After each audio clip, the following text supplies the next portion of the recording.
સ્થાનિક સ્વરાજ સંસ્થાની ચૂંટણીનો ધમધમાટ શરૂ થયો છે। પાલિકા પંચાયતની ચૂંટણીની 26 માર્ચે જાહેરાત થઈ શકે છે। 6 નવી સહિત 15 મનપાની ચૂંટણી યોજાશે। 379 અન્ય સ્થાનિક સ્વરાજ્ય સંસ્થાની પણ ચૂંટણી યોજાશે। 25 માર્ચના રોજ વિધાનસભા સત્ર પૂરું થાય છે। વિધાનસભા સત્ર પૂરું થયાના બીજા દિવસથી જ આચાર સંહિતા લાગુ થશે। ભાજપ, કોંગ્રેસ સહિત અન્ય પક્ષ ચૂંટણીમાં વ્યસ્ત છે।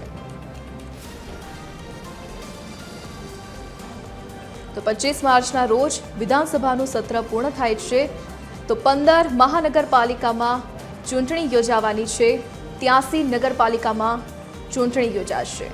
તો ભાજપ, કોંગ્રેસ સહિત અન્ય પક્ષ પણ ચૂંટણીમાં વ્યસ્ત છે। તો 34 જિલ્લા પંચાયતમાં પણ ચૂંટણી યોજાવાની છે। તો સ્થાનિક સ્વરાજની ચૂંટણીનો ધમધમાટ શરૂ થયો છે। 262 તાલુકા પંચાયતની ચૂંટણી યોજાશે તો 15 મહાનગરપાલિકામાં ચૂંટણી યોજાવાની છે।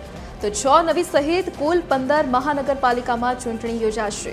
તો 379 અન્ય સ્થાનિક સ્વરાજ્ય સંસ્થાની પણ ચૂંટણી યોજાશે, જેમાં 34 જિલ્લા પંચાયતની ચૂંટણી યોજાશે। 262 તાલુકા પંચાયતની ચૂંટણી યોજાશે। તો ચૂંટણીને પગલે ભાજપ, કોંગ્રેસ સહિત અન્ય પક્ષ ચૂંટણીમાં વ્યસ્ત છે।